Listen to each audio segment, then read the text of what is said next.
aconteceu, virou manchete. Hoje falarei de Pedrinho Matador.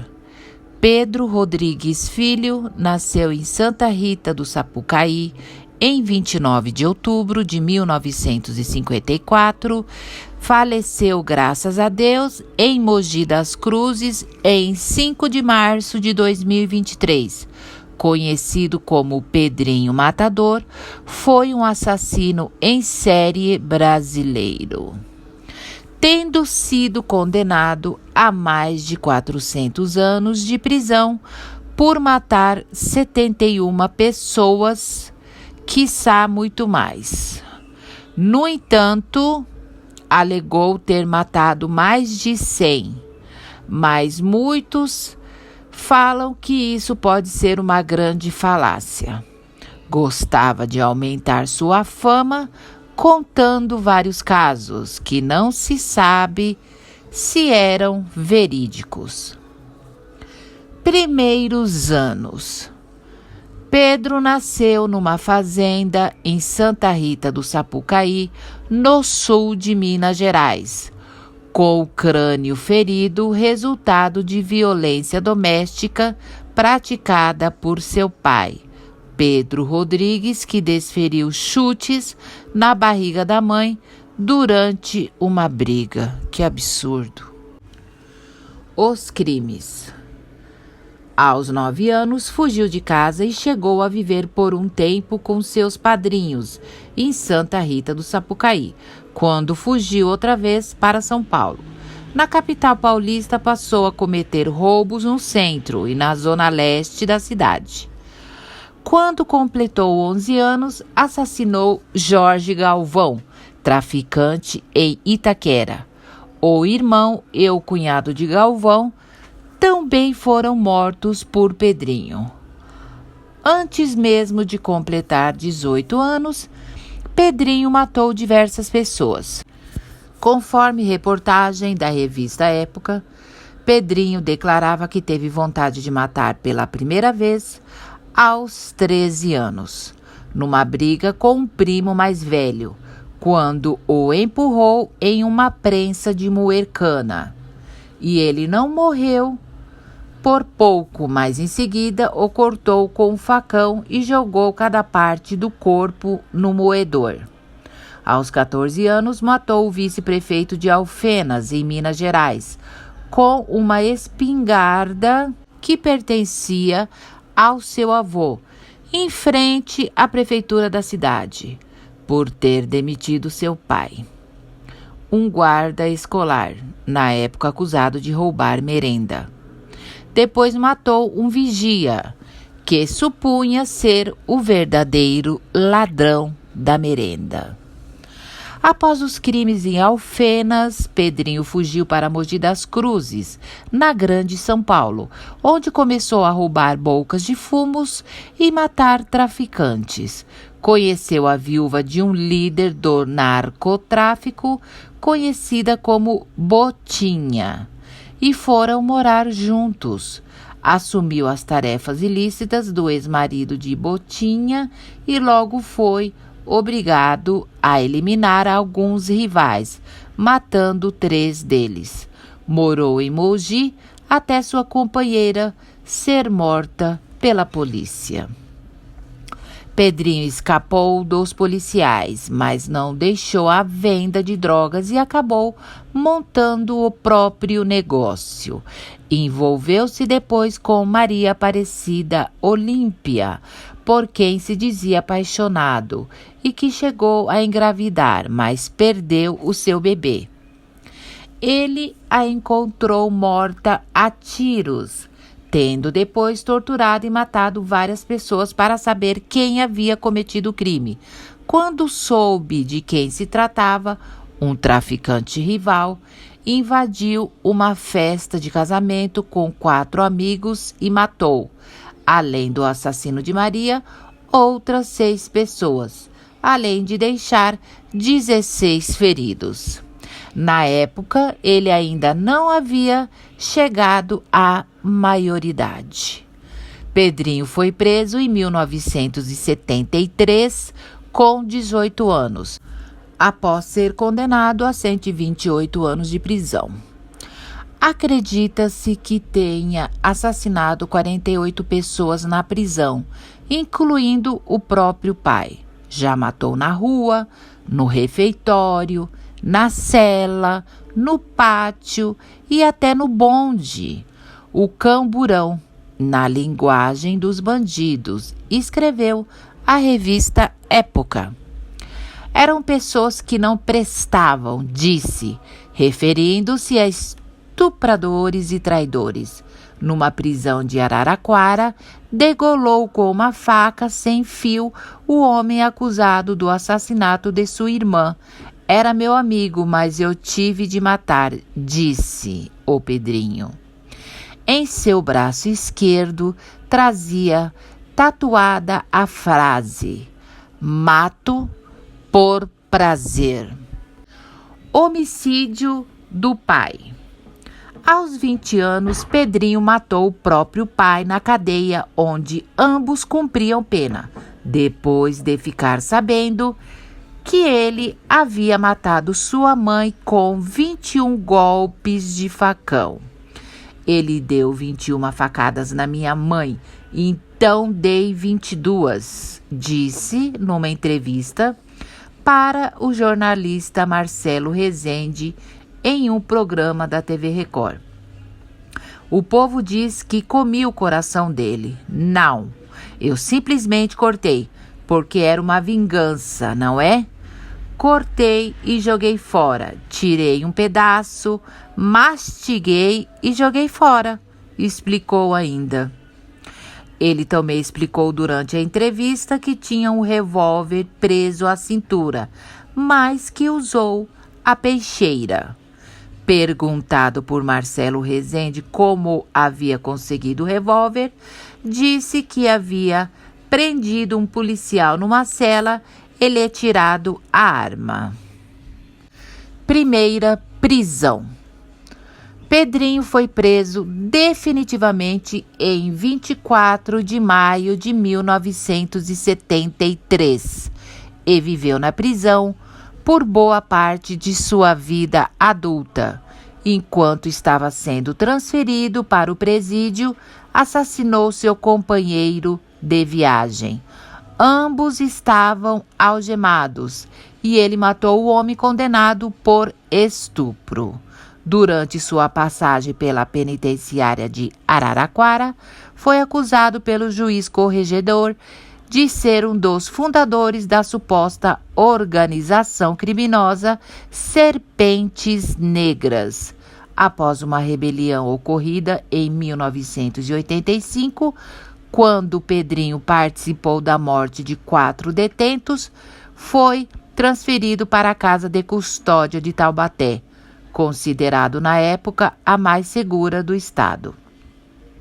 Em 1986, uma reportagem do jornal O Estado de São Paulo o apresentou como autor de 40 homicídios até então. No ano seguinte, durante uma briga na casa de custódia, Pedrinho quase assassinou Osmani Ramos. Osmani Ramos, seu nome verdadeiro, Osmani com O, Ramos, mais conhecido como Osmani com H, Jacinto 1947, era um criminoso escritor e ex-médico cirurgião brasileiro. Neste caso, Osmani Ramos foi preso novamente em 2024, com 79 anos, por atirar em um homem.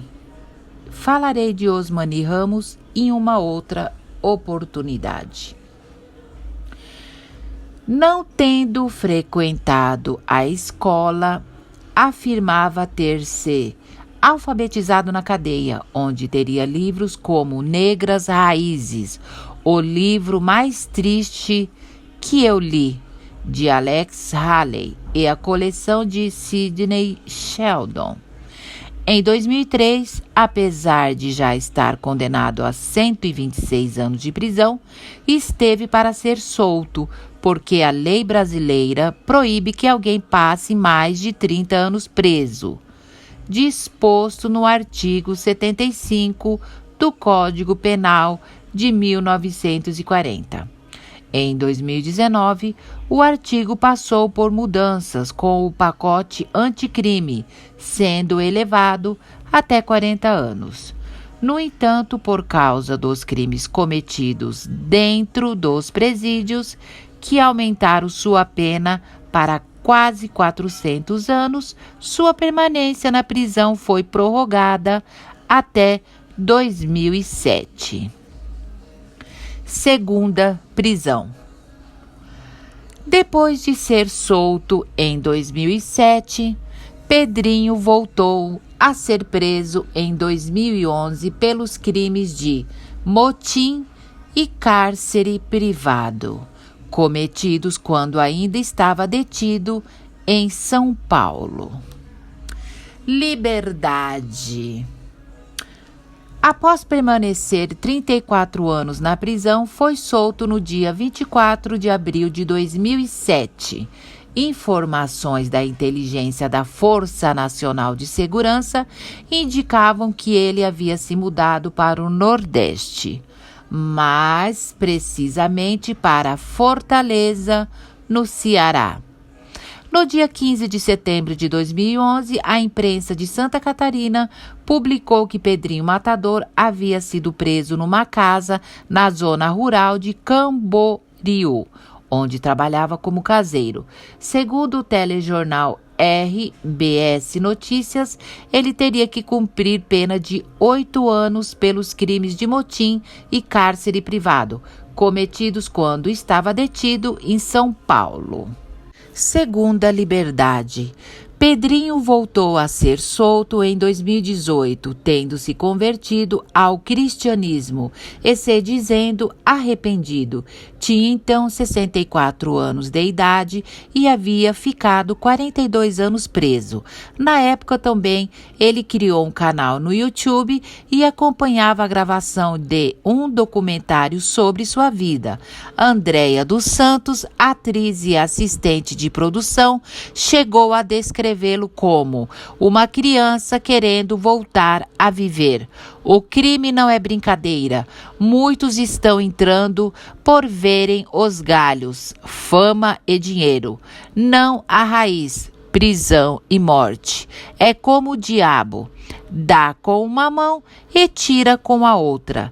Tem muitos jovens que entram e quando querem sair, já é tarde demais, disse Pedrinho à Folha de São Paulo em 2018. Morte.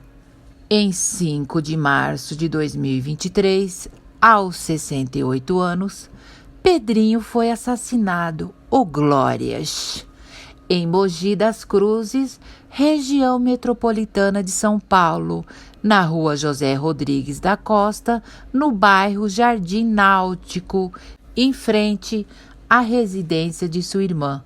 Segundo apurações preliminares, 2 homens encapuzados saíram de um carro e atiraram, atingindo o serial killer 6 vezes.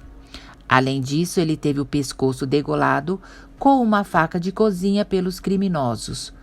O SAMU foi acionado, mas ele morreu no local.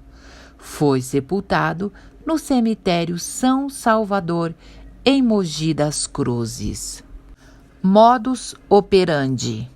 Costumava usar uma faca, mas a revista Época disse que matou cerca de 10 pessoas, quebrando-lhes o pescoço. Motivação e perfil psicológico. A especialista brasileira em criminologia, Ilana Casoy, afirmou que Pedrinho não era um justiceiro, mas um vingador, por matar aqueles que ele considerava ser o pior na sociedade. Ela também afirmou que ele conseguia exercer fascínio nas pessoas, como reflexo de uma visão distorcida da sociedade, em que só 10% dos homicídios são resolvidos no Brasil. Ainda segundo a criminologista, o problema é que as vítimas de Pedrinho não tiveram direito a um advogado como ele teve. Os psiquiatras Dr. Antônio José Elias Andraus e Dr. Norberto Zoner Júnior, que o avaliaram em 1982 para um laudo pericial, escreveram que a maior motivação de sua vida era a afirmação violenta do próprio eu, e o diagnosticaram com caráter paranoide e antissocialidade. Para mim, um eterno, um grande esquizofrênico bipolar. Horroroso. Na cultura popular. Após seu lançamento inicial, planejado para 2003, Pedrinho foi uma das inspirações para Dexter Morgan, o anti-herói protagonista da série de livros Dexter, de 2004, escrita por Jeff Lindsay, bem como sua adaptação para a série de televisão de 2006, homônima de James Manus Jr., na qual ele é interpretado principalmente por Michael C. Hall, que ganhou um Globo de Ouro de melhor ator em série de televisão por realização individual em drama e foi indicado 5 vezes para um Primetime Emmy Award de melhor ator principal em série dramática por sua interpretação do personagem, antes de reprisar seu papel como Dexter na minissérie de revival de 2021-2022 Dexter New Blood, de Clyde Phillips. O sucesso da série também levou Pedrinho a adquirir o novo apelido da mídia internacional de O Dexter Brasileiro. Ele também foi a base para os personagens de Takumi e Jirihara e Sushi Fujikawa na série de mangá Danganronpa, em 2016, pelo criador da série Kazutaka Kodaka. Por causa da lista de crimes e de seu comportamento na cadeia, Pedrinho Matador entrou para a lista de assassinos citada pela escritora Ilana Casoy no livro Serial Killers, Made in Brazil. A publicação conta histórias de assassinos como o Vampiro de Niterói e Chico Picadinho, que será o nosso próximo relato. Espero seu joinha, espero seu comentário e espero também o seu compartilhamento do seu vídeo para os amigos. Aconteceu, virou manchete.